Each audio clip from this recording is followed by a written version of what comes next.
Hello and welcome all of you to our YouTube channel inside science. So আজকে আমরা এসে গেছি আরও একটা নতুন ভিডিও নিয়ে এবং তোমাদেরকে আজকে 100% গ্যারেন্টি দিচ্ছি, এই ভিডিওটা যদি ভালোভাবে কমপ্লিট করে নাও মাধ্যমিকে, অর্থাৎ মাধ্যমিক 2027, যারা মাধ্যমিক 2027কে টার্গেট করছো তারা এই চ্যাপ্টার থেকে যে কোশ্চেনগুলো আসবে 5 থেকে 6 নাম্বার, তার বিভাজনটাও আমি বলে দিচ্ছি। 5 নাম্বারের মধ্যে একটা থাকবে এমসিকিউ, একটা থাকবে ভেরি শর্ট কোশ্চেন, একটা অথবা দুটোও থাকে, কোনো বারে দুটো, একটা অথবা দুটো থাকে, আর একটা থাকবে 3 মার্কসের, 3, 4, 5 অথবা 3, 4, 5, 6 নাম্বার হাতের মুঠোই করার জন্য তৈরি তো? 6 নাম্বার একদম হাতের মুঠোই হয়ে যাবে এই ভিডিওটা যদি দেখো, আর কিচ্ছু করতে হবে না তোমাদের, ঠিক আছে? একটা ভিডিওতে 6 নাম্বার পাক্কা করে নাও, ঠিক আছে? তাহলে আজকে আমরা এখানে যেগুলো পড়বো সেগুলো একটু আমি যদি ছোটো করে বলে দিতে চাই, সেগুলো হচ্ছে প্রথমে 1 নাম্বার যেটা পড়বো সেটা হচ্ছে তড়িৎ বিশ্লেষ্য পদার্থ কাদের বলে। তড়িৎ বিশ্লেষ্য পদার্থের উদাহরণ, তড়িৎ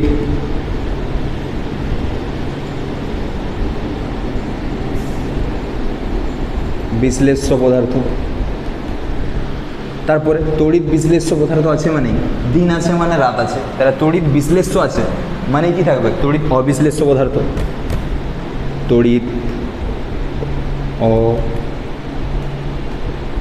অবিশ্লেষ্য পদার্থ, ঠিক আছে? 3 নম্বরে আসবো তড়িৎ বিশ্লেষ্য, তড়িৎ অবিশ্লেষ্য। তড়িৎ বিশ্লেষ্যের প্রকারভেদ, এর প্রকারভেদ পড়ব। তার মানে প্রকারভেদের মধ্যে আছে তীব্র তড়িৎ বিশ্লেষ্য, মৃদু তড়িৎ বিশ্লেষ্য, ওগুলো পড়ব। তারপর 4 নাম্বার পড়ব তাদের পার্থক্য, এখানে প্রকারভেদের মধ্যে পড়ে নেব পার্থক্য এবং উদাহরণ এবং এই উদাহরণ থেকেই 1 নাম্বার কিন্তু আসে। তাহলে 5 নাম্বারের 1 নাম্বার উদাহরণ থেকে, বুঝতে পারছো? প্রিভিয়াস ইয়ার যদি স্টাডি করো তোমরা তাহলে বুঝতে পারবে, এই উদাহরণ থেকে 1 নাম্বার পেয়ে যাবে। তারপরে আসবো ধাতব পরিবাহী এবং তড়িৎ বিশ্লেষ্য পরিবাহীর মধ্যে পার্থক্য। তড়িৎ বিশ্লেষ্য পরিবাহীর মধ্যে পার্থক্য, এই কোশ্চেনটা প্রিভিয়াস ইয়ারে কিন্তু এসেছে। তারপরে 5 নাম্বার তড়িৎ বিশ্লেষণ কি? তড়িৎ বিশ্লেষণ কি, এর প্রয়োগ কী রয়েছে, এর প্রয়োগ। তড়িৎ বিশ্লেষণ প্রক্রিয়াটা সম্পর্কে জানবো, আর জলের, কপারের তড়িৎ বিশ্লেষণ অথবা তড়িৎ বিশ্লেষণ, যে কোনো একটা লিখবে, কোনো অসুবিধা নাই, দুটোই ঠিক। তড়িৎ বা তড়িৎ দুটো কিন্তু একই জিনিস, তড়িৎ বা তড়িৎ বিশ্লেষণ, জলের, কপারের তড়িৎ বিশ্লেষণ, কপারের। আর অ্যালুমিনিয়ামের ধাতু নিষ্কাশন, অ্যালুমিনিয়ামের ধাতু নিষ্কাশন, এটা ইম্পর্টেন্ট, কিন্তু তোমাদের 2027-এ ইম্পর্টেন্ট আমি আগেই বলে দিচ্ছি, সেটা হচ্ছে কপারের তড়িৎ বিশ্লেষণ, মোস্ট ইম্পর্টেন্ট কোশ্চেন। তারপরে 8 নাম্বার আসবো তড়িৎ লেপন, এর উদ্দেশ্য, এর নীতি আর প্রয়োগ। বাস এইটুকুর মধ্যে তোমাদের 6 নাম্বার আছে, বোঝা গেছে? খুব কম সিলেবাস এবং এটা আয়ত্ত করা খুবই সহজ। আমি যেভাবে পড়াবো সেভাবে যদি তোমরা পড়ো, এখান থেকে 6 নাম্বার, জাস্ট এই ভিডিওটা দেখবে, তোমাদের 6 নাম্বার তোমাদের হাতের মুঠোই, ঠিক আছে? তো শুরু করছি আজকের ভিডিও। এবং এই সাউন্ডটার জন্য একটু ক্ষমা চেয়ে নেবো তোমাদের কাছে প্রথমেই, বাট সাউন্ডটা কিছু করার নেই, এত গরমে সাউন্ডটা একটু হবে, ফ্যানের সাউন্ড এটা, তো কিছু করার নেই, ঠিক আছে? সো শুরু করছি তড়িৎ বিশ্লেষ্য পদার্থ দিয়ে। তড়িৎ বিশ্লেষ্য পদার্থ কি? নামটাতেই বুঝতে পারছো যে তড়িৎ বিশ্লেষ্য বা তড়িৎ বিশ্লেষ্য, আরও ভালো করে তড়িৎ বিশ্লেষ্য, তড়িৎ বিয়োজন। বিশ্লেষ্য মানে কি? ভেঙে যাওয়া, তড়িতের সাহায্যে ভেঙে দেওয়া, বুঝতে পারছো না? পারো, তড়িতের সাহায্যে ভেঙে দেওয়া, তড়িৎ বিশ্লেষ্য পদার্থ কাকে বলে? যে সমস্ত পদার্থ গলিত, অবশ্যই গলিত বা উপযুক্ত দ্রাবকে দ্রবীভূত অবস্থায়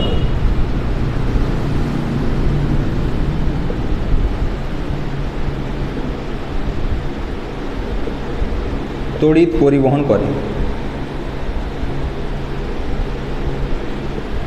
কি বললাম? যে সমস্ত পদার্থ গলিত বা উপযুক্ত দ্রাবকে দ্রবীভূত অবস্থায় তড়িৎ পরিবহন করে এবং রাসায়নিক পরিবর্তনকালে বা রাসায়নিক বিক্রিয়াকালে নতুন ধর্মবিশিষ্ট মৌল উৎপন্ন করে, তাদের কি বলবো? তড়িৎ বিশ্লেষ্য পদার্থ। তাহলে তড়িৎ বিশ্লেষ্য পদার্থ কি মৌলিক হতে পারে? প্রথম কোশ্চেন তোমাদের কাছে একটা রইল যে মৌলিক হতে পারে কি? মৌলিক হতে পারে? মৌলিক হবে কি? কখনোই হবে না, কারণ মৌলিক মানে কি বললাম? ভাঙা যাবে না। কিন্তু এখানে কি বলছি? গলিত বা উপযুক্ত দ্রবকে দ্রবীভূত অবস্থায় তড়িৎ পরিবহন করে এবং রাসায়নিক বিক্রিয়ার সময় ভিন্নধর্মী নতুন মৌল। সে যদি নিজেই, ধরো আমি বললাম মৌলিক সংখ্যা কাকে বলে? যে সমস্ত সংখ্যাকে ভাঙা যায় না মৌলিক, তাদেরকে মৌলিক বলছি। সেম জিনিস এখানেও মৌলিক যৌগ, ধরো আমি বললাম যে Na, তড়িৎ পরিবহন করবে কি? সোডিয়াম। তখন আমি আলাদা কনসেপ্টে আসতে হবে যে Na ধাতু না অধাতু যদি হয় তাহলে পরিবহন করবে। বাট এটা একটা মৌলিক পদার্থ, আমি যদি এর সঙ্গে Cl যোগ করে দিই, এর সঙ্গে যদি Cl যোগ করে দিই তাহলে এটাকে বলে যৌগিক পদার্থ। এটা মৌলিক, একটা মৌল দিয়ে গঠিত পদার্থ, মৌলিক সংখ্যা একের বেশি, তাকে বলছি যৌগিক মৌল বা যৌগিক অণু। এবার এই যৌগিক অণুটা বিয়োজিত হয়ে, কীভাবে বিয়োজিত হয়ে, এই দেখো, যদি বিয়োজিত হয়, বিয়োজনের জন্য এই উভমুখী চিহ্নটা দেওয়া হচ্ছে, এবং এটা হচ্ছে গলিত বা উপযুক্ত দ্রাবকে দ্রবীভূত অবস্থায়, সেক্ষেত্রেই হবে, তাছাড়া হবে না। কি বললাম? গলিত বা উপযুক্ত দ্রাবকে দ্রবীভূত অবস্থাতেই NaClটা বিয়োজিত হয়ে Na+ এবং Cl- ভেঙে যাবে। Na+ আর Cl- ভেঙে যাবে। যদি ভেঙে যাওয়ার ফলে আমি যেটা বোঝাতে চাইছি তোমাদের, এই যে NaCl গলিত বা উপযুক্ত দ্রাবকে দ্রবীভূত অবস্থায় দেখো ভেঙে গেল, Na+, এটাকে বলা হচ্ছে আয়ন, এবং এর একটা বিশেষ নাম আছে, এটাকে বলা হচ্ছে ক্যাটায়ন। তাহলে ক্যাটায়ন কাকে বলে যদি বলি, কি বলবে? এই যে প্লাস আছে, তাহলে ধনাত্মক আধান বিশিষ্ট আয়নকে বলা হচ্ছে ক্যাটায়ন, আর ঋণাত্মক আধান বিশিষ্ট আয়নকে কি বলা হয়? অ্যানায়ন। এটাকে বলছি অ্যানায়ন। ক্যাটায়ন এবং অ্যানায়ন সম্পর্কে কোনো অসুবিধা আছে কি? নেই। তাহলে ক্যাটায়ন হলো ধনাত্মক আধান বিশিষ্ট আয়ন, আর অ্যানায়ন হলো ঋণাত্মক আধান বিশিষ্ট আয়ন। মনে রাখবে যে যেটা হচ্ছে ধনাত্মক আধান বিশিষ্ট আয়ন, সেটাতে একটা ইলেকট্রনের ঘাটতি রয়েছে। এখানে ইলেকট্রনের ঘাটতি, একটু সময় নাও এখানটা বুঝতে, বাট এখানটা যদি বুঝে যাও তাহলে কিন্তু আর পরবর্তী সময় কোনো অসুবিধা হবে না। প্লাস আছে মানে ইলেকট্রনের ঘাটতি রয়েছে, মাইনাস আছে মানে একটা ইলেকট্রনের আধিক্য রয়েছে বা বেশি রয়েছে, আধিক্য আছে। কি বললাম? যদি কোনো কিছুর উপর Na+ থাকে, কোনো একটা মৌলের উপর প্লাস লেখা থাকে, তার মানে কি বুঝবো সেটা ক্যাটায়ন না অ্যানায়ন? অবশ্যই ক্যাটায়ন। এবং প্লাস আছে মানে কি আছে? ইলেকট্রনের ঘাটতি রয়েছে। Cl- মানে ইলেকট্রনের আধিক্য রয়েছে। এবার যতগুলো প্লাস থাকবে ততগুলো ইলেকট্রনের ঘাটতি থাকবে, যতগুলো মাইনাস থাকবে ততগুলো ইলেকট্রনের আধিক্য থাকবে। বুঝতে পেরেছো না পারোনি বলো? ওকে, পরবর্তীতে যাব। তাহলে তড়িৎ বিশ্লেষ্য পদার্থ কাদের বলে? যারা কি বললাম? গলিত বা উপযুক্ত দ্রবকে দ্রবীভূত অবস্থায় তড়িৎ পরিবহন করে এবং তড়িৎ পরিবহনকালে বা রাসায়নিক বিক্রিয়ার সময় দ্রবণে দ্রবীভূত হয়ে আয়নে বিয়োজিত হয়ে যায়। তাদের কি বলবো? কি তড়িৎ বিশ্লেষ্য পদার্থ। যেমন দিচ্ছি, যেমন এই যে NaCl দেখো, গলিত বা উপযুক্ত দ্রবকে তাহলে তড়িৎ বিশ্লেষ্য হিসেবে কাজ করবে। কিন্তু আমি যদি NaClটা কঠিন পদার্থ নিয়ে নিই, NaCl কঠিন, তোমরা জানো খাদ্য লবণ NaCl, তাহলে NaClটা যদি কঠিন অবস্থায় কি তড়িৎ পরিবহন করবে না। তার কারণ কি? কারণ NaClটা বিয়োজিত হতে পারবে না। যদি বিয়োজিত হতে না পারে, Na+Cl- উৎপন্ন যদি না করতে পারে, তাহলে তড়িৎ পরিবহন করবে না। তড়িৎ পরিবহন করে কে? এই যে ক্যাটায়ন বা অ্যানায়ন। কি বললাম? ক্যাটায়ন বা অ্যানায়ন তড়িৎ বিশ্লেষ্য পদার্থের মধ্য দিয়ে তড়িৎ পরিবহন করবে। আর যেহেতু NaClটা কঠিন অবস্থায় Na+ আর Cl- আয়নে বিয়োজিত হতে পারে না বা ভেঙে যেতে পারে না, তাহলে NaClটা কঠিন অবস্থায় তড়িৎ পরিবহন করবে না, কিন্তু গলিত বা উপযুক্ত দ্রাবকে দ্রবীভূত অবস্থায় তড়িৎ পরিবহন করবে। ওকে, পরে যাচ্ছি তড়িৎ অবিশ্লেষ্য পদার্থ।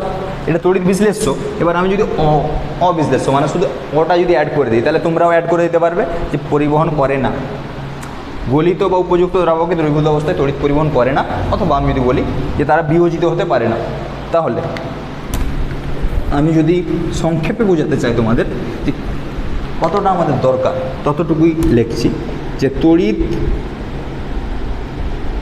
বিশ্লেষ্য পদার্থ, আরেকটা বলছি তড়িৎ অবিশ্লেষ্য পদার্থ। তাহলে তড়িৎ বিশ্লেষ্য পদার্থ বললাম দেখো কী কী বলেছি। তড়িৎ পরিবহন করে, তড়িৎ পরিবহন করে 1 নম্বর পয়েন্ট। 2 নম্বর বলছি বিয়োজিত হয়, কোথায়? গলিত অবস্থায় বা উপযুক্ত দ্রাবকে দ্রবীভূত হয়ে বিয়োজিত হয়ে যায়, আয়নে বিয়োজিত হয়, আয়নে বিয়োজিত হয়। যদি বলি যে তড়িৎ বিশ্লেষ্য পদার্থগুলো তড়িৎ পরিবহন করে কেন, কি বলবো? এটা উত্তর, যে তড়িৎ বিশ্লেষ্য পদার্থগুলো গলিত বা উপযুক্ত দ্রাবকে দ্রবীভূত হয়ে আয়নে বিয়োজিত হয়ে যায়, এই কারণেই তড়িৎ বিশ্লেষ্য পদার্থগুলো তড়িৎ পরিবহন করে। আর একটা পয়েন্ট 3 নম্বরে, নতুন ধর্ম বিশিষ্ট মৌল উৎপন্ন করে। আরেকটা যেটা বলেছিলাম সেটা হচ্ছে এদেরকে যৌগিক হতে হবে, যৌগিক অণু বা যৌগিক মৌল হতে হবে, মৌলিক হলে হবে না, কারণ আয়নে বিয়োজিত হওয়ার সুযোগ পাবে না। তাহলে যদি ভাঙতে না পারে আয়নে উপযুক্ত দ্রাবকে, তাহলে তারা হবে না। কিন্তু হয়েছে, বোঝা গেছে 3টা পয়েন্ট।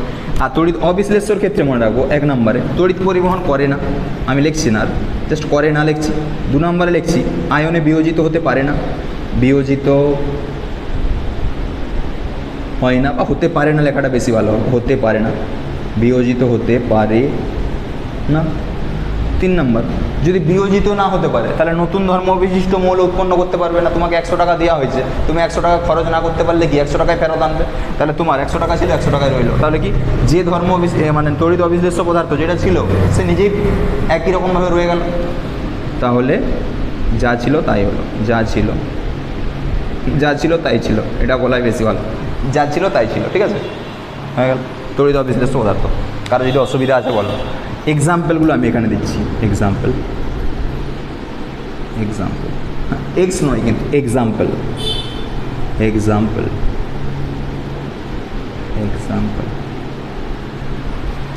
দেখো। এক্সাম্পল তড়িৎ বিশ্লেষ্য পদার্থ কি বললাম? তাহলে কি বলবো? গলিত NaCl বা গলিত NaCl যদি বলতে চাও কোনো অসুবিধা নেই। ঠিক আছে, আরও বলছি HNO3, H2SO4,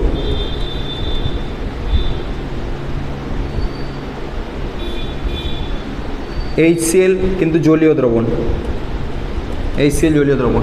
ঠিক আছে, পরবর্তী আমি যদি বলি আরও একটা মনে রাখবে NH4Cl, ইম্পর্টেন্টগুলো বলে দিচ্ছি, আর KCl, এতগুলো বললেই হবে। ঠিক আছে, আর তড়িৎ অবিশ্লেষ্যর এক্সাম্পল ইউরিয়া, বেঞ্জিন, কেরোসিন বলতে পারো, কেরোসিন, চিনি, গ্লুকোজ প্রভৃতি। ঠিক আছে, ইউরিয়া, বেঞ্জিন, কেরোসিন, চিনি, গ্লুকোজ ইত্যাদি যারা বিয়োজিত হতে পারে না, যারা তড়িৎ পরিবহন করতে পারে না, যারা যা ছিল তাই হবে আর কি। ঠিক আছে, জলীয় দ্রবণে বিয়োজিত হতে পারছে না। তড়িৎ বিশ্লেষ্য পদার্থ বুঝতে পেরেছি। মেন কনসেপ্টটুকু ক্লিয়ার হয়েছে না হয়নি বলো এখানে? তড়িৎ বিশ্লেষ্য অবিশ্লেষ্য। ওকে, এবার তড়িৎ বিশ্লেষ্যের প্রকারভেদ করছি। তড়িৎ বিশ্লেষ্য পদার্থ দুই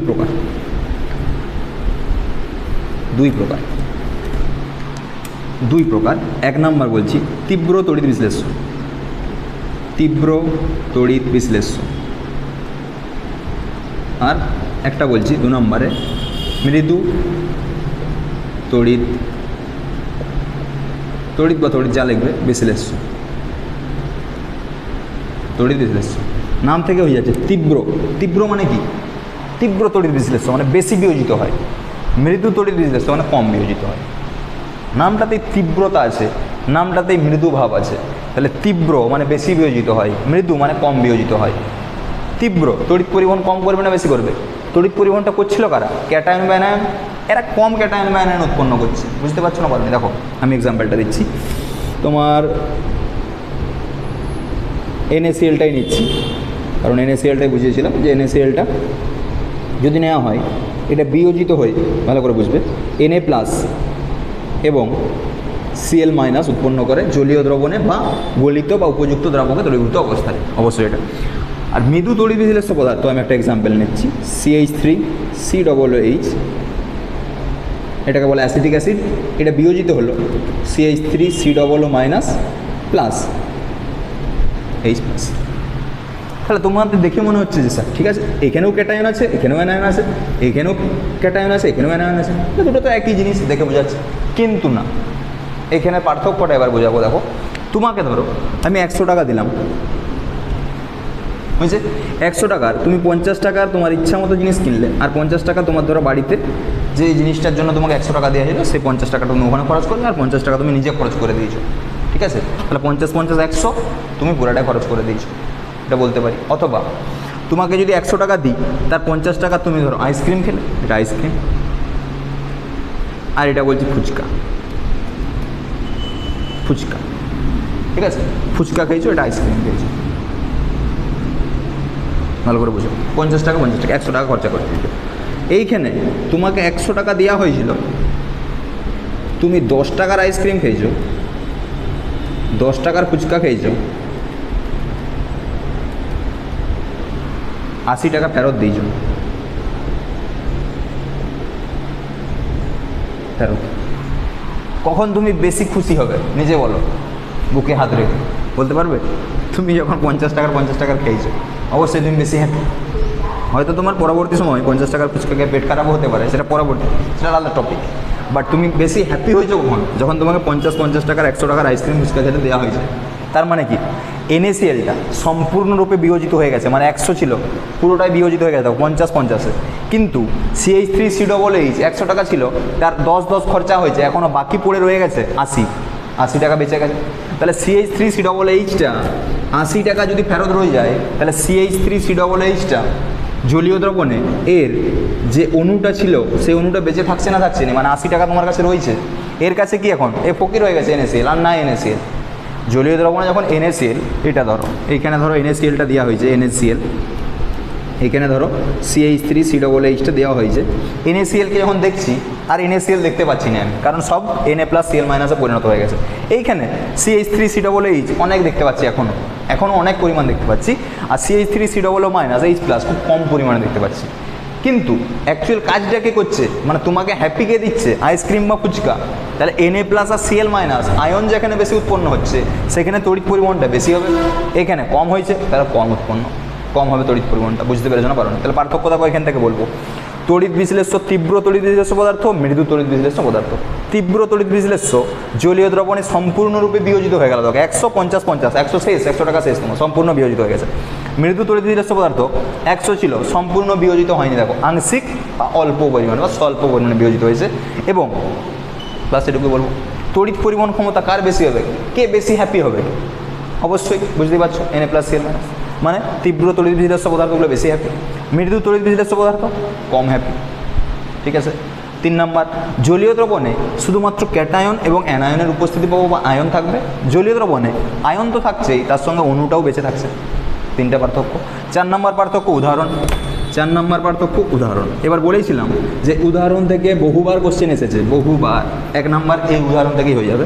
তাহলে তীব্র তড়িৎ বিশ্লেষ্য, তার মধ্যে অ্যাসিড যেগুলো আমি একটু আগেই বলে দিয়েছিলাম, ক্ষার, তারপর আসবো লবণ, এইভাবেই বলছি।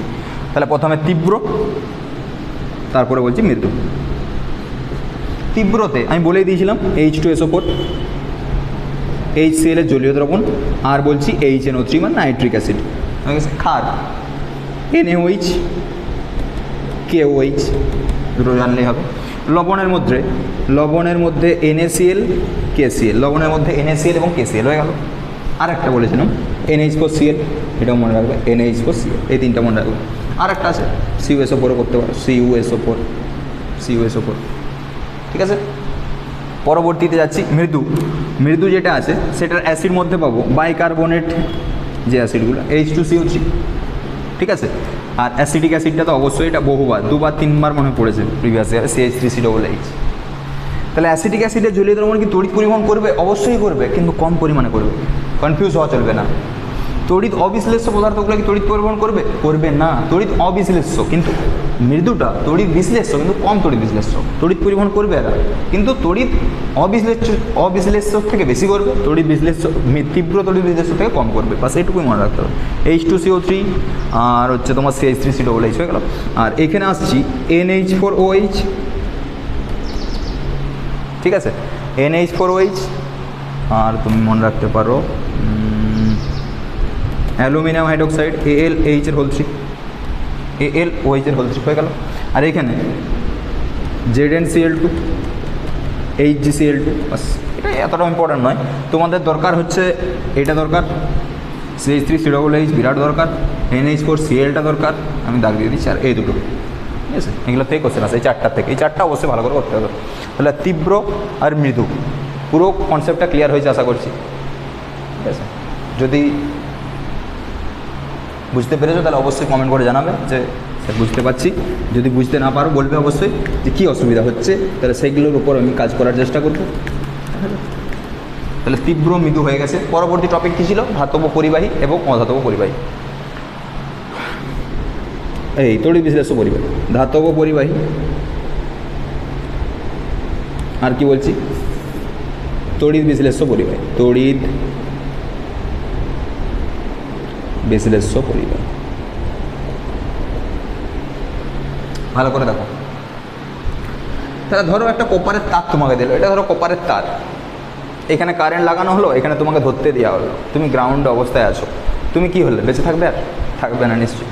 তাহলে তুমি কারেন্টের শক খেয়ে যাবে। কারেন্টের শক যদি খেতে হয়, তাহলে দেখো আমি যেটা বোঝাতে চাইছি সেটা হচ্ছে যে এইটা কঠিন অবস্থাতে কি তড়িৎ পরিবহন করলো না? করলো না, করলো।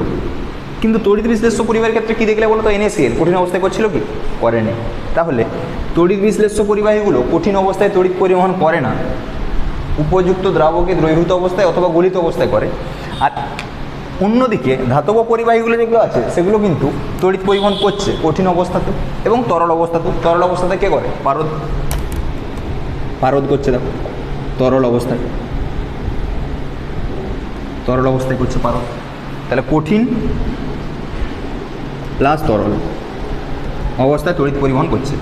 তড়িৎ, আমি পয়েন্ট করে দিচ্ছি, তড়িৎ পরিবহন বৈশিষ্ট্য দিয়ে করে দিচ্ছি, তড়িৎ পরিবহন, তড়িৎ পরিবহন। তাহলে পারদ তরল অবস্থায় করছে, মানে কঠিন প্লাস তরল অবস্থাতে তড়িৎ পরিবহন করছে। এইটা শুধুমাত্র গলিত বা উপযুক্ত দ্রাবকে দ্রবীভূত অবস্থা, উপযুক্ত দ্রাবকে দ্রবীভূত অবস্থা। তারপরে বলছি কারা করছে, মানে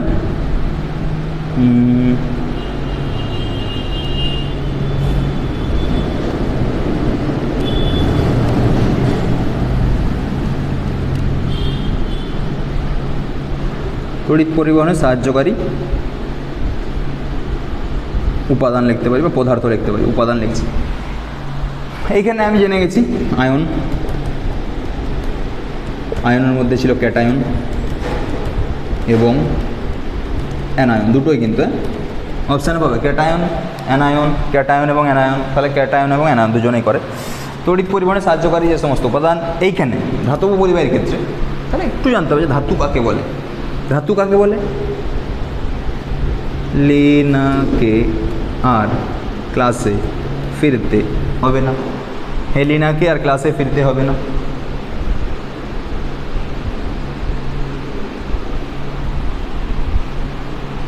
বুঝছে? লিথিয়াম ইলেকট্রন বিন্যাস করো তো, 3টা ইলেকট্রন আছে, লিথিয়াম 3, 2 + 1, সোডিয়াম 11, 2 + 8 + 1, পটাশিয়াম 2 + 8 + 8 + 1। আর যাচ্ছে না, সবারই শেষ কক্ষে যদি করি 1 পাবো, শেষ কক্ষে যদি করি 1টা পাবো, শেষ কক্ষে যদি করি 1টা পাবো। তাহলে এদের মানে পর্যায় সারণীর 1 নাম্বার, তোমরা পর্যায় সারণী যদি পড়েছো তাহলে জানো যে 1 নাম্বার শ্রেণী এবং 2 নাম্বার শ্রেণীকে বলা হয় ক্ষার ধাতু এবং ক্ষারীয় মৃত্তিকা ধাতু। তাহলে ধাতু বলা হচ্ছে, ধাতু কথাটা সব জায়গায় তো ব্যবহার করা যাবে না। তাহলে ধাতু কেন ব্যবহার করছিলাম?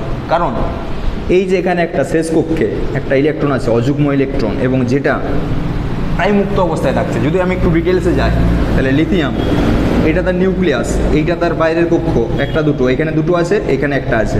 তাহলে এই দুজন মানে কাছে আছে, এর কাছে, এটা একটু দূরে আছে, পরবর্তীতে যাচ্ছে সোডিয়ামে এলাম, সোডিয়ামে 3টা, এখানে 2টো, এখানে 8টা ভর্তি আছে, এইখানে 1টা আছে। তাহলে দেখো দূরত্বটা বাড়ছে নিউক্লিয়াস থেকে আকর্ষণ বলটা বাড়ছে, তাহলে এইটা তত বেশি ফ্রি হচ্ছে, ইলেকট্রনটা তত বেশি ফ্রি, এই ইলেকট্রনটা বাইরের, ইলেকট্রনটা ফ্রি, ইলেকট্রনটা ফ্রি। কিন্তু এটা কি বলছি দেখো ভালো করে বুঝবে, এটা ধরো ধাতব, আমি একটা ধাতব পরিবাহী কপার নিয়েছি, ঠিক আছে, ধাতব পরিবাহী। এবার এই ধাতব পরিবাহী ভিতরে এটা হচ্ছে, ভিতরে হচ্ছে, মানে পরমাণুর বাইরের কক্ষে এটা হচ্ছে। তাহলে এর বাইরে ইলেকট্রনটা নেই, কিন্তু এর ভেতরে রয়েছে। অ্যাকচুয়ালি মুক্ত মানে এর বাইরে চলে যায়নি, মুক্ত মানে এর ভেতরে আছে, এর ভেতরে যে পরমাণুটা আছে সেই পরমাণুটার কেন্দ্র থেকে ইলেকট্রনটা আকর্ষণটা কম আছে বা শিথিলভাবে যুক্ত আছে, এই কারণে বলছি এটা মুক্ত ইলেকট্রন। মুক্ত কথাটা ভালো করে বুঝবে, মুক্ত মানে এর বাইরে কিন্তু নয়, মুক্ত মানে যে একদম সব কিছু, ঠিক আছে যাচ্ছি না আমি ডিটেলসে। তাহলে মুক্ত মানে এর বাইরে নয়, এর ভেতরে যে পরমাণুগুলো আছে সেই পরমাণুগুলোর নিউক্লিয়াস থেকে দূরে আছে বা নিউক্লিয়াস থেকে কম আকর্ষিত আছে বা শিথিলভাবে যুক্ত আছে, এই জন্য বলছি মুক্ত ইলেকট্রন। এগুলো এবার বিভিন্ন দিকে ছোটাছুটি করে, পরবর্তী ক্লাসে তোমরা আরও এই ডিটেল সম্পর্কে জানবে, ছোটাছুটি করে তার ফলে তারা উৎপন্ন করে, এদের ফ্লো হয়, ইলেকট্রনগুলো এদিক থেকে এদিকে যায়, তাহলে কারেন্টের ফ্লো হয় বা তড়িৎ পরিবহন করে। তাহলে মুক্ত ইলেকট্রনগুলোর সাহায্যে কী করে, ধাতব পরিবাহীগুলো তড়িৎ পরিবহন করে। একটু ডিটেলসে চলে গেলাম, বাট আমার যতটুকু দরকার সেটা হচ্ছে তোমার এখানে মুক্ত ইলেকট্রন তড়িৎ পরিবহন করে, ঠিক আছে। 3 নাম্বার আসছি, 3 নম্বরে বলছি যে বিক্রিয়ার সময় পরিবর্তনশীলতা। আমি লিখছি বিক্রিয়ার সময় ধাতব পরিবাহীগুলো দেখো কঠিন অবস্থায় যখন তড়িৎ পরিবহন করলো, কঠিন থেকে কি তরল হয়ে গেল, গললো না, তাহলে কঠিন অবস্থাতেই তড়িৎ পরিবহন করছে। তাহলে তড়িৎ পরিবহনের সময় রাসায়নিক পরিবর্তন কিছু ঘটলো কি, রাসায়নিক পরিবর্তন ঘটলো না। রাসায়নিক পরিবর্তন, এই পয়েন্টটা যদি লিখতে চাই, রাসায়নিক পরিবর্তন হবে না, এটা হবে। NaCl ছিল আর NaCl বেঁচে রইলো, Na+Cl- হয়ে গেছে, তবেই তো হচ্ছে তড়িৎ পরিবহন। তাহলে NaCl থেকে রাসায়নিক পরিবর্তন হলো, কাদের তড়িৎ পরিবহন ক্ষমতা বেশি হবে। বা আরেকটা জিনিস, এটা তোমরা পরবর্তী সময় পড়বে, এটা ডিটেলস আমি যাবো না। যদি এদের রোধটা বাড়াতে থাকি, বাধাটা যদি বেশি দিই বা উষ্ণতা যদি বাড়াই, ঠিক আছে, উষ্ণতা যদি বাড়াই তাহলে এদের রোধটা বেড়ে যায়। উষ্ণতা যদি বাড়ায় রোধটা বেড়ে যায়, রোধটা বেড়ে গেলে তড়িৎ পরিবহন ক্ষমতাটা কমে যায়, ঠিক আছে। তাহলে উষ্ণতা বাড়ালে তড়িৎ পরিবহন ক্ষমতা কমে গেল, উষ্ণতা বাড়ালে তড়িৎ পরিবহন ক্ষমতা বেড়ে যাবে। উষ্ণতা যদি বাড়ায় এদের ক্ষেত্রে তড়িৎ পরিবহন ক্ষমতা বেড়ে যাবে, তড়িৎ পরিবহন ক্ষমতা সিগমা দিয়ে প্রকাশ করলাম, এখানে সিগমাটা বেড়ে গেল, ঠিক আছে। 4টা তোমরা মোটামুটি করবে, বাকি আরও যে 1-2 পয়েন্ট আছে তোমাদের বই থেকে দেখে নেবে, ঠিক আছে। পরে আমরা আসছি তড়িৎ বিশ্লেষণ, ঠিক আছে। মোটামুটি বেসিকটা তোমাদের যদি ক্লিয়ার হয়ে গেছে, এবার তড়িৎ বিশ্লেষণ আসবো, তাড়াতাড়ি শেষ করে দেবো তড়িৎ বিশ্লেষণটা, ঠিক আছে। তড়িৎ একটু হয়তো ভিডিওটা বড় হয়ে যেতে পারে, বাট যদি দায়িত্ব সহকারে দেখে নাও ভিডিওটা, একটু যদি সময় দিয়ে দেখে নাও, তোমাদের সময়ের অভাব আমি জানি, তোমাদের অনেক কিছু কাজ থাকে, বাট যদি একটু সময় বের করে যদি এই ভিডিওটা দেখে নিতে পারো, এখান থেকে 6 নম্বর পেয়ে যাবে। আর তোমরা অন্য কোনো কিছু করতে হবে, জাস্ট যেগুলো পড়াচ্ছি ওগুলো এবার বই থেকেও পড়তে পারবে তোমরা, ঠিক আছে। বইটাকেও তোমাদের সহজ মনে হবে। এবার তারপর আসছি তড়িৎ বিশ্লেষণ, তড়িৎ বিশ্লেষণ। তাহলে তড়িৎ বিশ্লেষ্য পদার্থগুলো,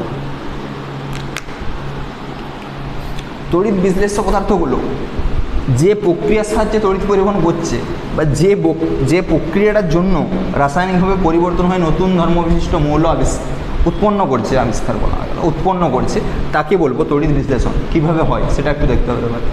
এবার একটা পাত্র নেওয়া হয়, সেই পাত্রে তড়িৎ বিশ্লেষ্য পদার্থটাকে রাখা হয়, হয়েছে, এবং এখানে ধাতব বা অধাতব দুটো তড়িতের সুপরিবাহী দণ্ড ব্যবহার করা হয়, ধাতব অথবা অধাতব। এটাকে একটা ব্যাটারির সাহায্যে যুক্ত করা হয়। ব্যাটারির যে ছোট প্রান্ত সেটাকে নেগেটিভ বলে, ব্যাটারির যে বড় প্রান্ত সেটাকে বলে পজিটিভ, এটাকে বলে পজিটিভ। এটা হচ্ছে একটা ব্যাটারির ঋণাত্মক প্রান্তটা যেটার সঙ্গে যে ধাতব পাত, এই ধাতব পাতটাকে বলা হচ্ছে তড়িৎদ্বার। এটাও একটা তড়িৎদ্বার। এদের কাজ কি, ধাতব বা অধাতব অবস্থায় যারা তড়িৎটাকে রাসায়নিক এই যে দ্রবণটা, যেটা জলীয় দ্রবণে পরিবহন করছে, দেখো ব্যাটারির থেকে নিয়ে এখানে সাপ্লাই করলো, ঠিক আছে, এটুকুই কাজের। এরপরে দেখো যে ব্যাটারির ঋণাত্মকটা যে তড়িৎদ্বারের সঙ্গে যুক্ত তাকে বলা হয় ক্যাথোড। ব্যাটারির ধনাত্মকটা যে তড়িৎদ্বারের সঙ্গে যুক্ত তাকে বলা হচ্ছে অ্যানোড। বুঝো ভালো করে। ব্যাটারির ঋণাত্মকটা যে তড়িৎদ্বারের সঙ্গে যুক্ত তাকে বলা হচ্ছে ক্যাথোড। ব্যাটারির ধনাত্মক প্রান্ত যে তড়িৎদ্বারের সঙ্গে যুক্ত তাকে বলা হচ্ছে অ্যানোড। আছে ধাতব তড়িৎদ্বারও হতে পারে, কপার। অধাতব হতে পারে, গ্যাস কার্বন, গ্রাফাইট, এটা প্ল্যাটিনাম হতে পারে। গ্যাস কার্বন, গ্রাফাইট, এগুলো তোমাদের আছে সিলেবাসে, এগুলোই আছে, ঠিক আছে। Graphite, gas carbon, copper, platinum আছে, এগুলো জানলেই হবে। ধাতব অধাতব তড়িৎদ্বার, এটা অ্যানোড।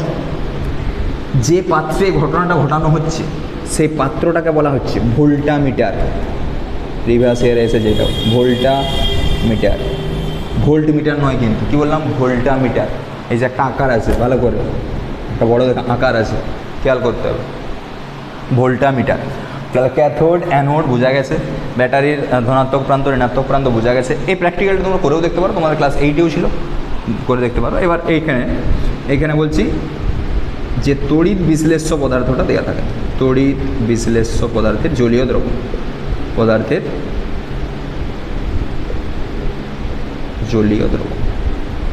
এই পুরো পদ্ধতিটাকে বলা হচ্ছে তড়িৎ বিশ্লেষণ। তাহলে কি করা হচ্ছে, তড়িৎ প্রয়োগ করা হচ্ছে ব্যাটারির সাহায্যে। তড়িৎ প্রয়োগ করে এখানে যে তড়িৎ বিশ্লেষ্য পদার্থ আছে তার রাসায়নিকভাবে পরিবর্তন করে নতুন ধর্মবিশিষ্ট মৌল উৎপন্ন করা হচ্ছে। কীভাবে, ধরো আমি বলছি একটা তড়িৎ বিশ্লেষ্য পদার্থ আমি আগেই পড়িয়েছি তোমাদেরকে, NaCl যদি বিয়োজিত হয় কি উৎপন্ন করতে পারে, এটাকে বলে তড়িৎ বিয়োজন, Na প্লাস Cl মাইনাস।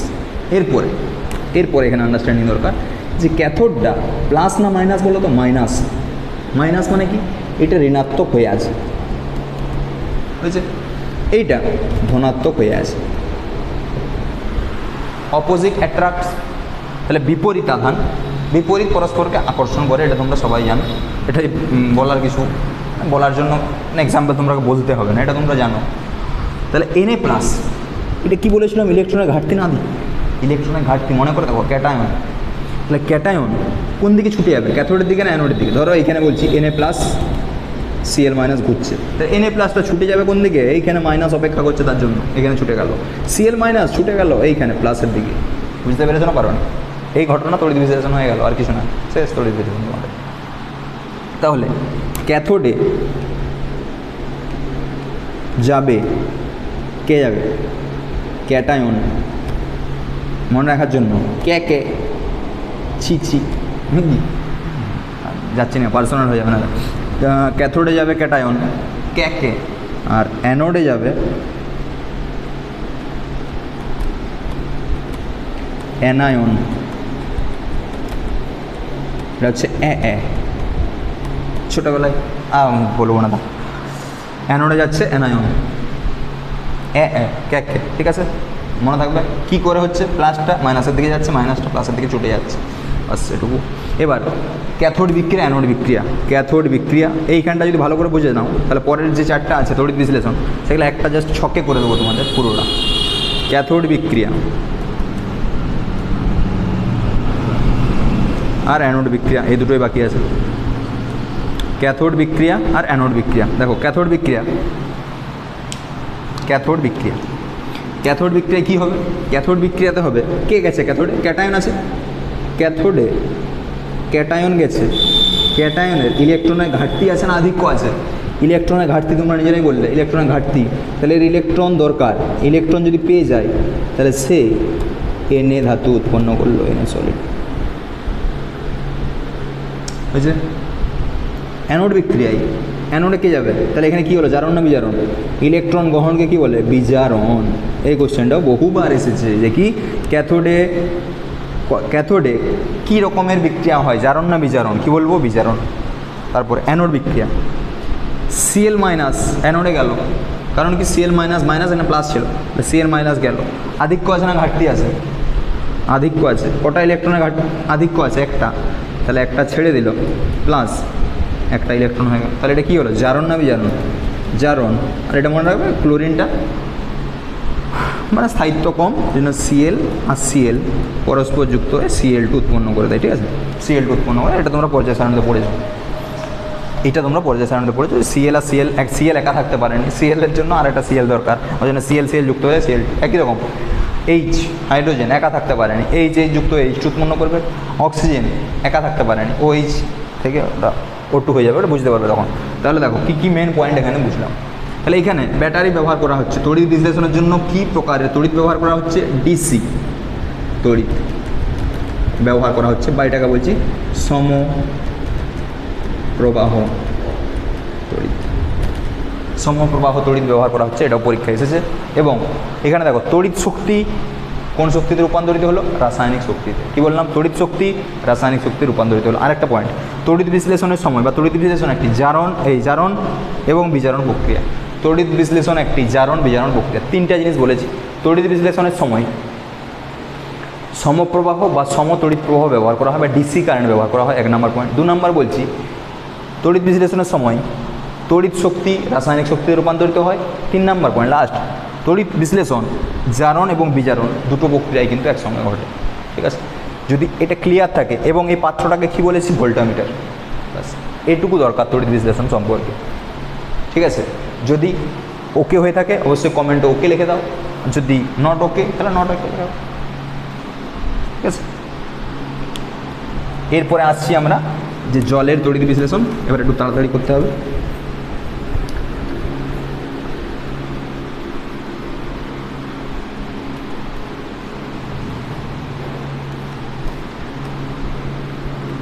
জলের তড়িৎ বিশ্লেষণ।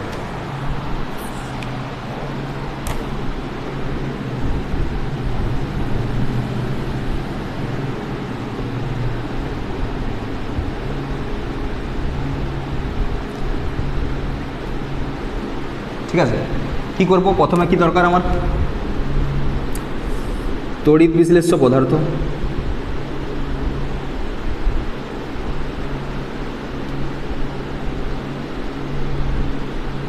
তারপরে কি ভোল্টামিটারটাও বলে দিচ্ছি, যদি ভোল্টামিটারটা দরকার নাই তাও বলে দিচ্ছি ভোল্টামিটার।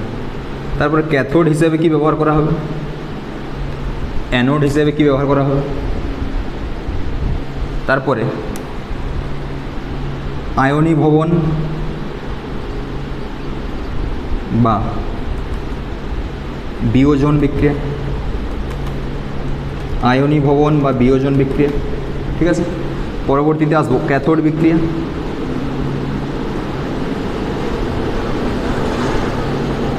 লাস্ট অ্যানোড বিক্রিয়া।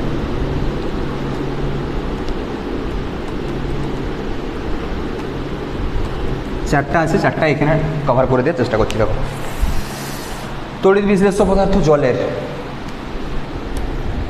জল ব্যবহার করা উচিত, কিন্তু বিশুদ্ধ জল তড়িতের কুপরিবাহী, কারণ বিশুদ্ধ জল H2O বিয়োজিত হয়ে H+ এবং OH- আয়ন উৎপন্ন করতে পারে না বেশি পরিমাণে।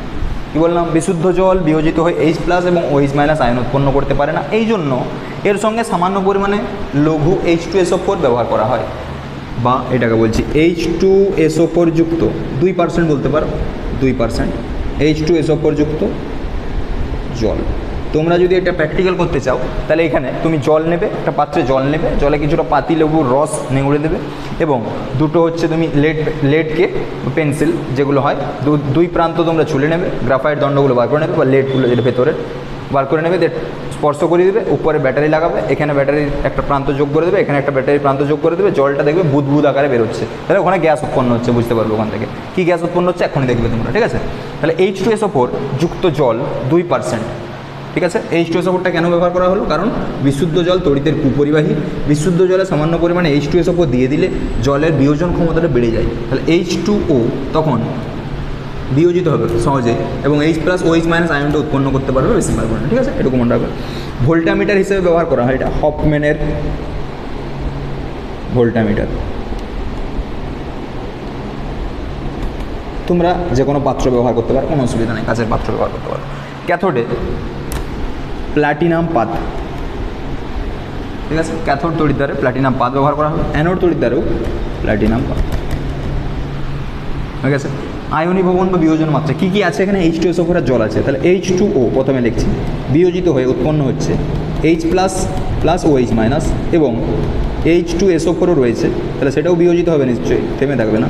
2H plus plus SO4 2 minus, মনে রাখার জন্য এখানে যেটা থাকবে দুটো হয়ে গেছে, আর SO4টা একসঙ্গে, ও আলাদা নয়, নাহলে O4 করে দেবে, ওটা কিন্তু হবে না। SO4টা একসঙ্গে, SO4 এখানে দুটো প্লাস, তাহলে দুটো মাইনাস, এখানে মনে রাখবে 2 1 2 মানে দুটো প্লাস আর এখানে দুটো মাইনাস, মোট যে ধনাত্মক এবং ঋণাত্মক মোট আধানটা 0 হলো, মোট আধানের মানটা 0 হলো। দেখো দুটা প্লাস দুটা মাইনাস, মোট 0 হলো, এখানে একটা প্লাস একটা মাইনাস, 0 হয়েছে।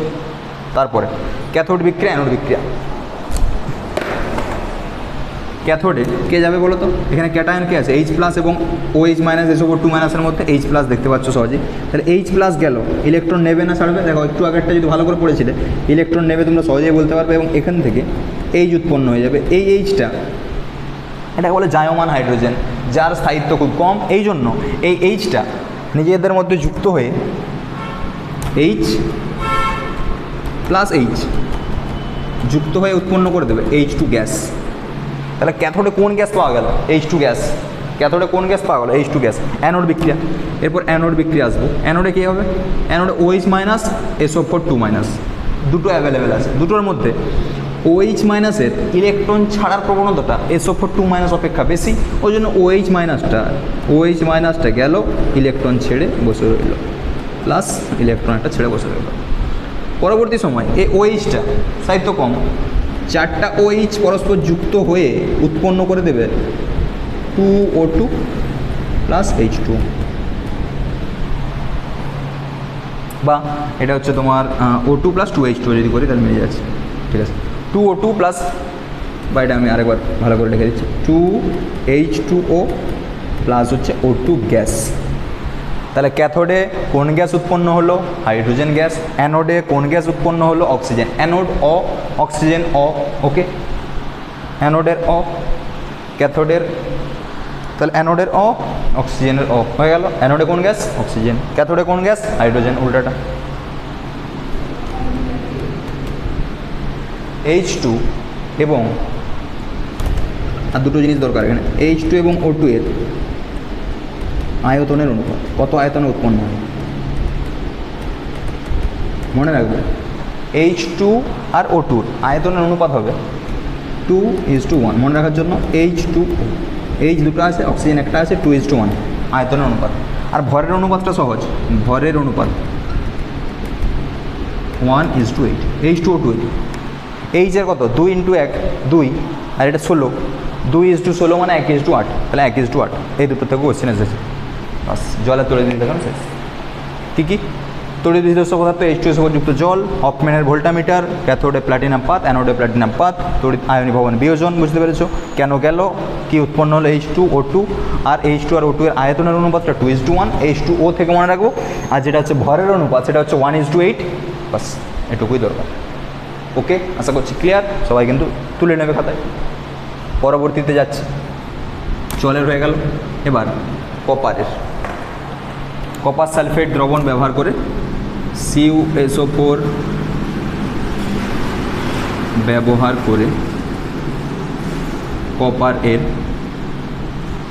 তড়িৎ বিশ্লেষণ, ঠিক আছে। মুছে দিচ্ছি।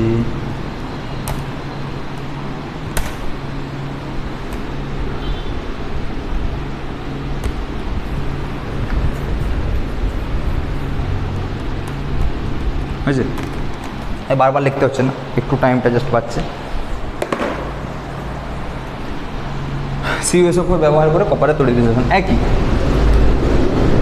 H2SO4 যুক্ত CuSO4 এর জলীয় দ্রবণ, H2SO4 যুক্ত CuSO4 এর জলীয় দ্রবণ, ভোল্টামিটার এখানে কাচের পাত্র, ঠিক আছে। তারপরে ক্যাথোডে কপার পাত, অ্যানোডে কপার পাত, ঠিক আছে। পরবর্তী সময় যাচ্ছি আয়নি ভবন বা বিয়োজন বিক্রিয়া। আয়নি ভবন বা বিয়োজন বিক্রিয়া কী কী আছে? H2SO4 আছে, CuSO4 আছে, জল আছে। H2O বিয়োজিত করে দাও জলকে প্রথমে, H plus plus OH minus, তারপর H2SO4কে একটু আগেই শিখিয়ে দিয়েছি তোমাদের, বিয়োজিত করো 2H প্লাস প্লাস SO4 2 পরবর্তীতে আরেকটা রয়ে গেছে এখানে এক্সট্রা CuSO4 বিয়োজিত করো Cu2 প্লাস প্লাস SO4 2 ঠিক আছে, Cu2 প্লাস প্লাস SO4 2 ওকে। শুধু একটা অ্যাড হয়ে যায় দেখো CuSO4, বাকি ঠিক আছে। কপারের জন্য শুধু কপার, অন্ধের মতো কপার লিখলেও নাম্বার পেয়ে যাবে। দেখো ক্যাথোডে কপার পাত, অ্যানোডে কপার পাত, CuSO4 জলীয় দ্রবণ, ভোল্টামিটারের কাচের পাত্র, ক আছে এখানেও ক আছে, কপারের ক, সব জায়গায় ক আছে, শুধু CuSO4টা অ্যাড হলো ক্যাথোডে। এবার ক্যাথোড অ্যানোড বিক্রিয়াটা এখানেও সহজ, কিন্তু মনে রাখতে হবে যে ক্যাথোডে কোন বিক্রিয়াটা যাবে। এখানে ক্যাটায়ন অ্যাভেলেবেল কোনটা কোনটা আছে, H প্লাস Cu2 প্লাস, দুজনের মধ্যে কে যাবে মনে রাখবে। Cu2 প্লাসের ইলেকট্রন গ্রহণের প্রবণতা যেমন Cu2 প্লাস মানে যত টাকা ইনকাম করে সেরকম খরচও করতে পারে। কপার যেমন ইনকাম করতে পারে যত বেশি তত বেশি খরচও করতে পারে। তাহলে কপার 2 প্লাসটা এইভাবে মনে রাখতে পারো, কপার হাঁটা বেশি, এর হাঁ আছে ঠিকই, নিচের দিকে নর্মাল আছে, দেখো মাঝে মাঝে হাঁটা, তাহলে মাঝখানে আছে এর পুরা হাঁ, বড় হাঁ। তাহলে বেশি ইনকাম করছে, যেমন বেশি ইনকাম করতে জানে সেরকম বেশি খরচ করতেও জানে, এটা মনে রাখবে। তাহলে কপার ইলেকট্রন গ্রহণের প্রবণতাও বেশি, ইলেকট্রন ছাড়ার প্রবণতাও বেশি। তাহলে অ্যাভেলেবেল ক্যাটায়ন কে আছে, কপার 2 প্লাস।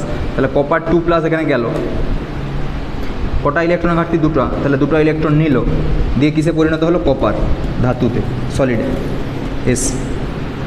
অ্যানোড বিক্রিয়াটা কিচ্ছু মনে রাখবো না, এটা উল্টিয়ে লিখবো, Cu সলিড থেকে লিখবো Cu2 প্লাস প্লাস 2 হয়ে গেল ক্যাথোড অ্যানোড বিক্রিয়া ডান।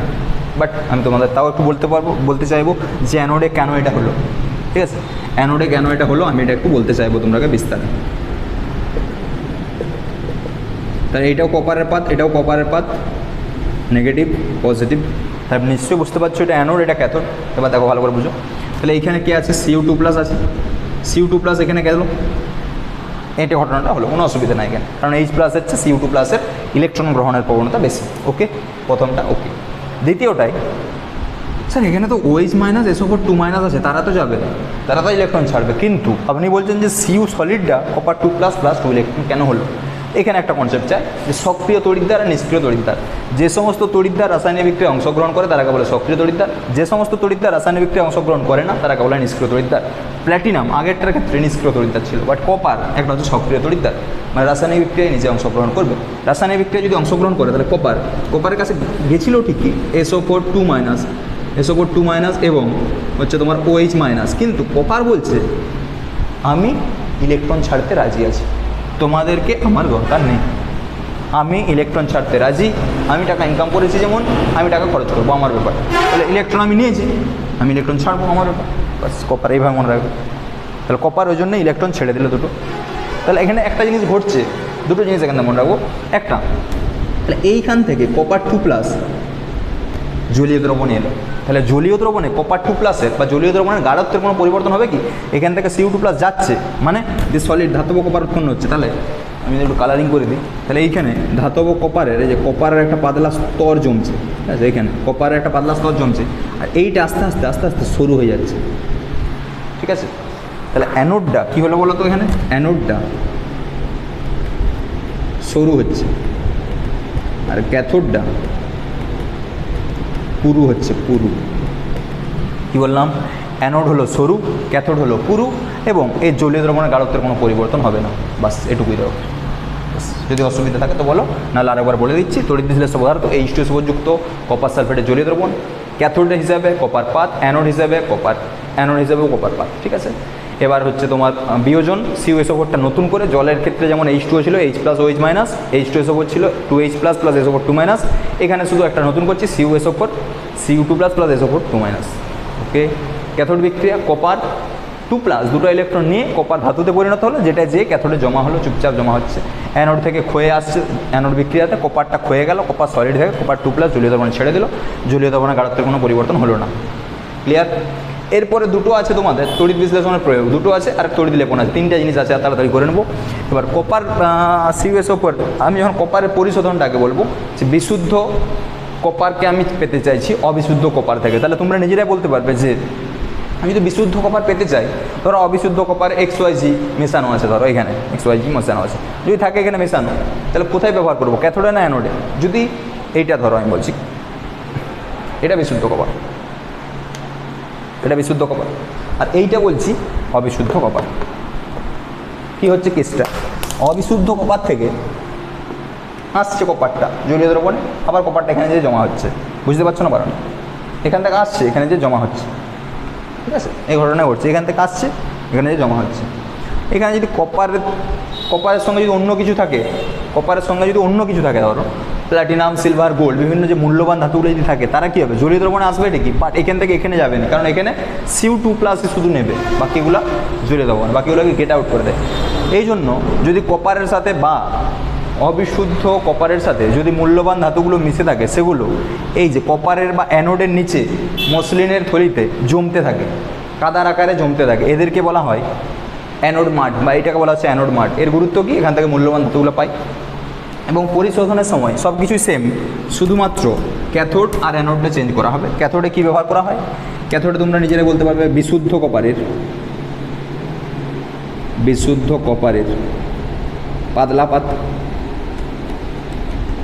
আর অ্যানোড মানে অবিশুদ্ধ কপারের মোটা পাত। এটা কি বললাম, এটা কপারের তড়িৎ বিশ্লেষণ নয়, কিন্তু এটা হচ্ছে তোমার হয়ে যাবে কপার এর পরিশোধন বা কপার ধাতু পরিশোধন। সব কিছু সেম, বাকি এভরিথিং রিমেন্স সেম, শুধুমাত্র ক্যাথোড আর অ্যানোডটা পরিবর্তন হলো, বাকি same. Okay, last but not the least, তড়িৎ বিশ্লেষণের যেটা পরীক্ষায় বহুবার এসেছে এবং 2026-এ এসেছিল, ঠিক আছে, একটু তাড়াতাড়ি করবো এটা। তারপরে আর একটা টপিক আছে তড়িৎ লেপন, তাহলেই কিন্তু আমাদের এই টপিকটা শেষ হয়ে যাবে। আর একটু ধৈর্য ধরো, আর একটু, ঠিক আছে। তড়িৎ বিশ্লেষ্য পদার্থ, এটা কি আরও একটা তড়িৎ বিশ্লেষণের প্রয়োগে আছে ধাতু নিষ্কাশন। অ্যালুমিনিয়াম ধাতু নিষ্কাশন আছে, অ্যালুমিনিয়াম ধাতু নিষ্কাশন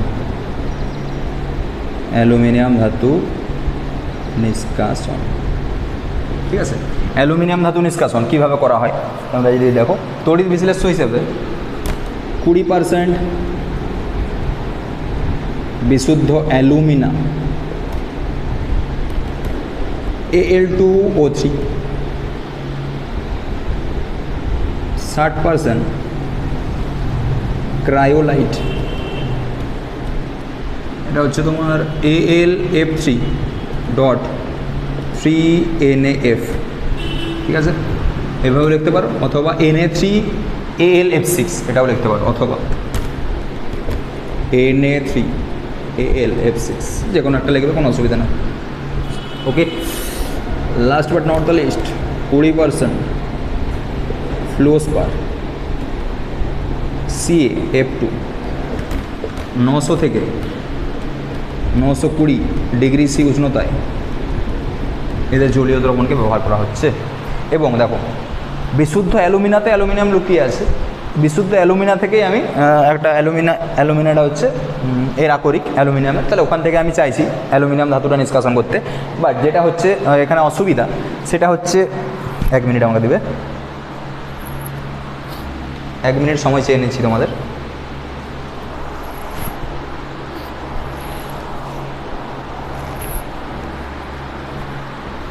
দেখো,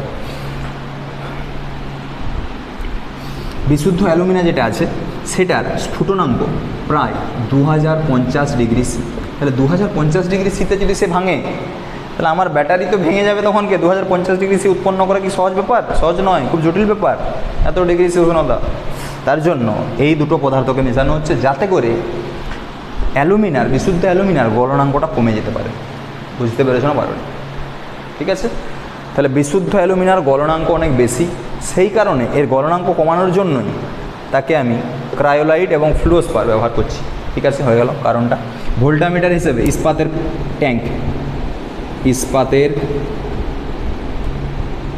ট্যাঙ্ক ব্যবহার করা হয়। ক্যাথোডে আছে, মনে রাখবে গ্যাস কার্বনের স্তর, বা তোমরা গ্যাস কার্বনটুকু মনে রাখলেও হয়ে যাবে। গ্যাস কার্বনের স্তর, ট্যাঙ্কের ভেতরে গ্যাস কার্বনের স্তর। ক্যাথোড অ্যানোড হিসেবে গ্রাফাইট দণ্ড। আয়নি ভবন সহজ, Al2O3। দেখো সেম কনসেপ্টে যাব।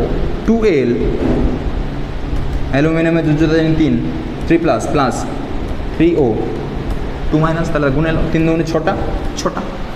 তাহলে ক্যাথোডে কে যাবে? ক্যাটায়ন না অ্যানায়ন? ক্যাটায়ন যাবে। তাহলে 2Al3 প্লাস গেল, প্লাস 3 দুগুণে 6টা ইলেকট্রন দরকার, 6টা ইলেকট্রন থেকে 2Al সলিড উৎপন্ন হয়ে গেল, অ্যালুমিনিয়াম ধাতুটা পেয়ে গেলাম। এটা আমার দরকার ছিল। Al2O3-তে অক্সিজেন মিশেছিল, অক্সিজেনকে গেট আউট করে অ্যালুমিনিয়ামকে আলাদা করে নিলাম। দ্যাট ইজ দ্য তড়িৎ বিশ্লেষণের বিউটি।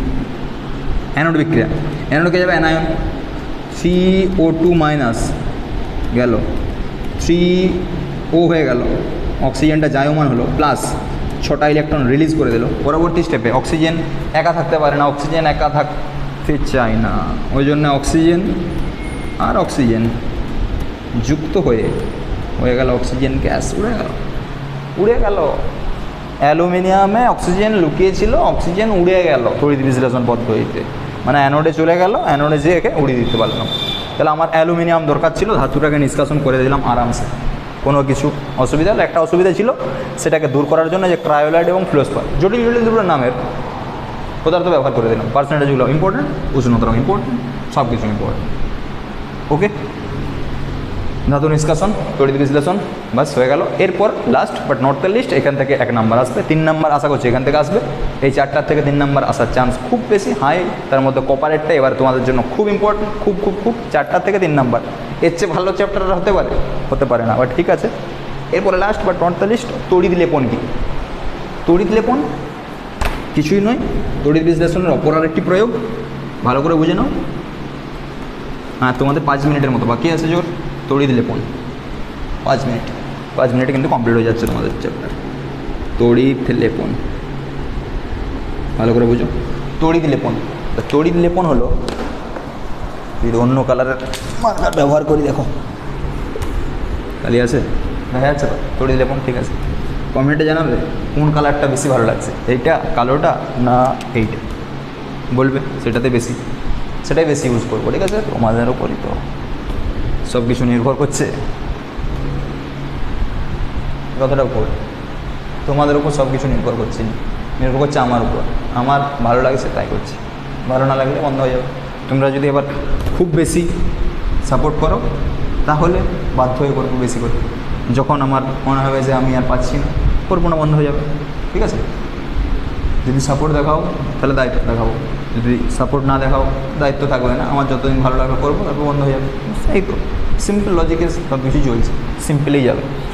তড়িৎ লেপন খুব ইম্পর্টেন্ট চ্যাপ্টার, খুব ইম্পর্টেন্ট টপিক, তড়িৎ লেপন। তড়িৎ লেপন কাকে বলে?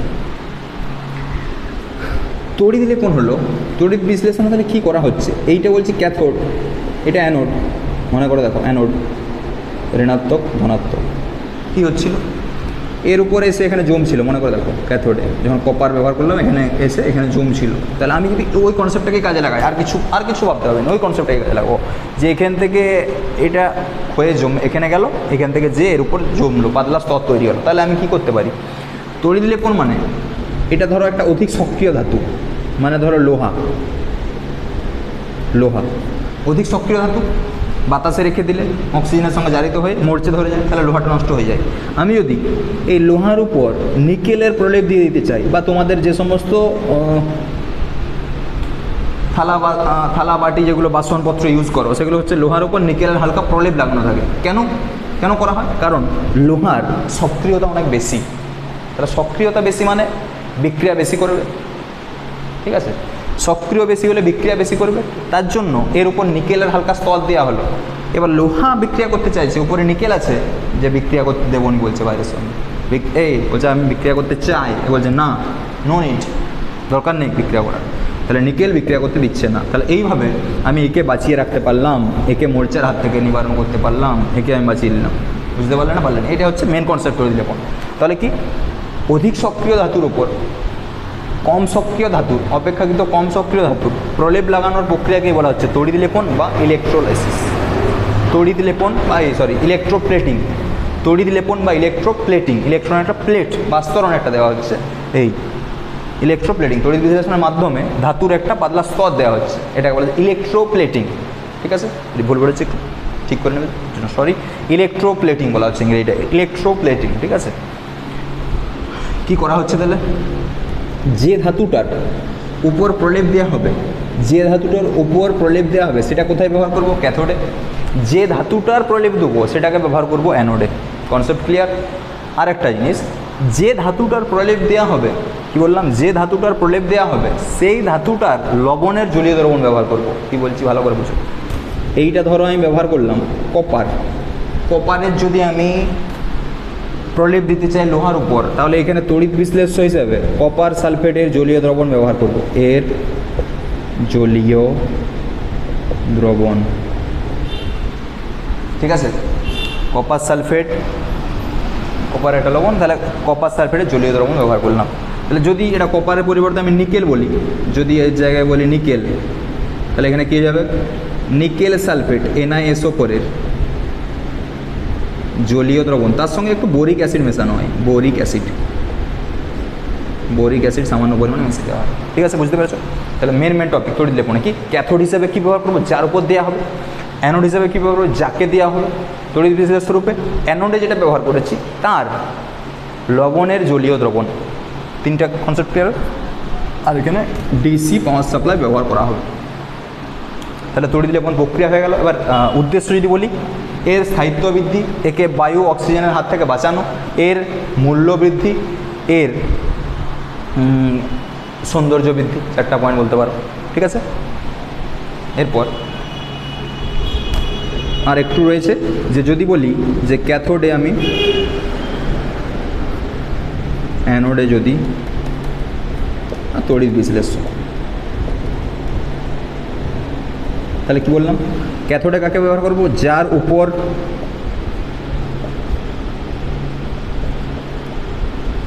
দেওয়া হবে আস্তরণ, যার উপর আস্তরণ দেওয়া হবে তাকে ক্যাথোডে। অ্যানোডে যাকে দেওয়া হবে, আমি যদি সোনা ব্যবহার করতে চাই তাহলে বিশুদ্ধ সোনার পাত, বিশুদ্ধ সোনা। আর বিশুদ্ধ সোনার ক্ষেত্রে তড়িৎ বিশ্লেষ্য রূপে কী ব্যবহার করব? পটাশিয়াম অরো সায়ানাইড, সায়ানাইডের জলীয় দ্রবণ, জলীয় দ্রবণ। সংকেতটা হচ্ছে কে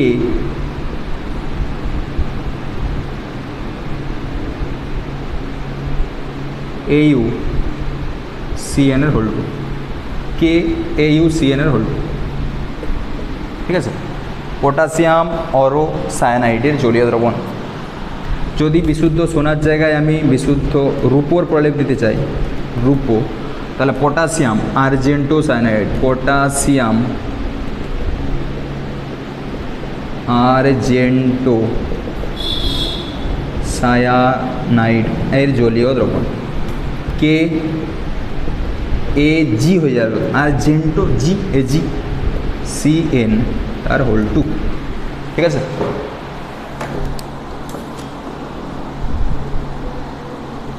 তার জলীয় দ্রবণ। আর দুটো রয়েছে, যে দুটো তার মধ্যে রয়েছে নিকেলটা বলে দিয়েছি, যদি নিকেল হয় তাহলে নিকেলের পাত আর NiSO4 প্লাস বোরিক অ্যাসিডের জলীয় দ্রবণ, বোরিক অ্যাসিড। আর যদি জিঙ্ক ব্যবহার করতে চাও, জিঙ্ক, তাহলে সেটা হচ্ছে তোমার জিঙ্ক সালফেট, ZnSO4 এর জলীয় দ্রবণ। কপারের হলো কপার সালফেটের জলীয় দ্রবণ। বাস এটুকুই, তোমরা এইখান থেকে 1 নাম্বার পেয়ে যাবে। আমি তোমরাকে একবার 100% গ্যারেন্টি দিচ্ছি। ছকটার থেকে 1 নাম্বার, ওই উদাহরণের ছকটার থেকে 1, এখান থেকে 1, তড়িৎ বিশ্লেষণ থেকে 3, 3 2 5 নাম্বার বা 6 নাম্বার তোমরা কিন্তু পেয়ে যাবে। এই ভিডিওটা যদি ভালো করে রিভাইজ করতে থাকো, আর কিচ্ছু করতে হবে না। আর একটা হয়তো একটু পরবর্তী একটু সময় লাগবে, বাট তোমাদের জন্য নিয়ে আসবো প্রিভিয়াস ইয়ার্স কোয়েশ্চেনগুলো, যেগুলো এখান থেকে এসেছে 2017 থেকে বা 15 থেকে তোমাদের 25 অবধি, 26 অবধি, একদম কারেন্ট 26 অবধি নিয়ে চলে আসবো প্রিভিয়াস ইয়ারের। ওটার জন্য একটা ভিডিও, ওটার জন্য একটু ওয়েট করতে হবে কিন্তু। ঠিক আছে, এটা যদি তোমরা একটু ভালোবাসা বেশি করে দাও তাহলে তাড়াতাড়ি আনবো। যদি 100টা লাইক দাও তাহলে প্রিভিয়াস ইয়ারের ভিডিও খুব তাড়াতাড়ি চলে আসবে। 100টা লাইক হয়েছে, 100টা ভিউজ হয়নি, 100টা লাইক। মানুষের চাহিদা বেশি থাকা উচিত, খুব কম থাকা উচিত নয়, অতিরিক্ত বেশি থাকা উচিত নয়। আমি তো 1000 লাইক বলতে পারতাম, আমি 100টা লাইক বললাম কারণ চাহিদা আমি জানি কতটা হতে পারে, সেরকম বলেছি। ঠিক আছে, হোপ সো। তাহলে হয়ে গেল তড়িৎ লেপন, তড়িৎ প্রবাহ এবং রাসায়নিক বিক্রিয়া। কোনো যদি অসুবিধা থাকে অবশ্যই কোনো দ্বিধা ছাড়া কমেন্টে জানাবে, আমি অবশ্যই উত্তর দেওয়ার চেষ্টা করব। এইটুকুই। ঠিক আছে, আবার দেখা হবে পরবর্তী কোনো একটা ভিডিওতে।